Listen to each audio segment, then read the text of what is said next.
you had to grade the organization as a whole, where is it? A, B, or C? I'm not going to get into that. That's too much information for any interview. But I think we're on our way to get to the next level. And like I've said many times, I think the most growth we can get is from inside by getting these young guys to the next level. Was this negotiation relatively easy?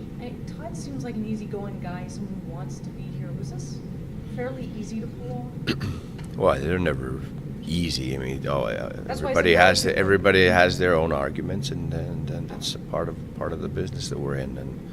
And you know, I think getting to an agreement is always about one side thinking and showing where they should be, and the other side showing their case and saying, okay, well, we think you're right on this area, but we think this, and then you agree, and then you sign, and that's a good sign that you come to an agreement. It doesn't really matter how long it takes, or how hard or how difficult or easy it may be. That I think the main thing is that you agree. I believe you said that if an organization were to start from scratch, one of the first things one of the first building blocks in place you'd like to have is a coach. If this organization was starting from scratch, is Todd Richards the coach you would start with? Because I think he's a little underappreciated, honestly. He's not a name that you would think of as an answer to that question, but I think he's a little underappreciated. Well, now that I know Todd and know everything about him, I think he'd definitely be on top of the list. I think that's a hard question to answer, obviously, because you don't know who's available and who's not. But he's done a great job for us, and as I said, he's earned the contract and the extension. And as I've gotten to know him better and better, I appreciate the job that he does more and more.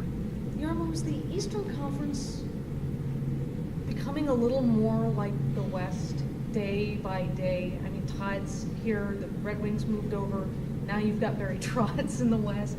Is it becoming a little more where the conferences are like, or were the differences maybe overblown in the first place? Well, I've kind of tried to downplay the differences between the Western Conference and the Eastern Conference when we moved, and I was asked that question a lot, obviously, when we made the move. I think it's hockey, and I think a lot of it depends on the players, obviously, on those teams. You know, the Eastern side provided us with some great rivalries, great new rivalries, and that we're looking forward to having in the future. And the Western Conference, obviously tough. You can see the teams playing in the conference finals now. They're great teams.